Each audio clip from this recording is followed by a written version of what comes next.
फिर उसका दोबारा जन्म नहीं होता। भगवान का साक्षात्कार नहीं होता, दो कारण होते हैं। एक तो ये कि जैसे हम भजन तो कर रहे हैं पर अमुक भोग की चाह है।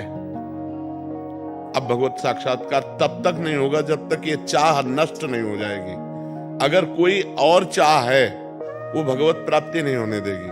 अब हमारा शरीर छूट गया और वो चाह रही, तो अब हमारे को स्वर्गलोक ले जाया जाएगा और वहां वो चाह पूरी कराई जाएगी जो मृत्यु लोक में थी। क्योंकि भजनानंदी रहे ना, तो स्वर्गलोक में बहुतायत उस चाह की कर दी जाएगी। अब उसके भोगने के बाद चूंकि सब मायामय है, तो एक दिन तो अरुचि होगी ही। जैसे खीर प्रिय है, लेकिन कटोरी दो कटोरी तो आपको अरुचि हो जाएगी ना बराबर।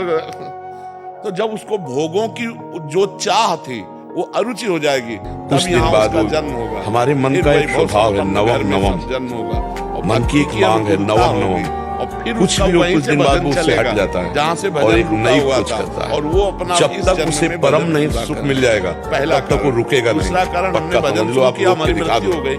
परम सुख कोई चाह भगवान नहीं के है, नाम में, भगवान की चाह है, के चरणों पर हमने में। भजन शुरू किया, अब हमारी आयु खत्म हो गई, मृत्यु हो गई, अभी भगवत साक्षात्कार हुआ नहीं, तो उसको सीधे योगियों के कुल में जन्म, उसे स्वर्ग आदि लोक नहीं ले जाया जाएगा, सीधे योगियों के कुल में उसका जन्म होगा, भजनानंदियों के कुल में, और वहीं से भजन होकर वो पूरा हो जाएगा।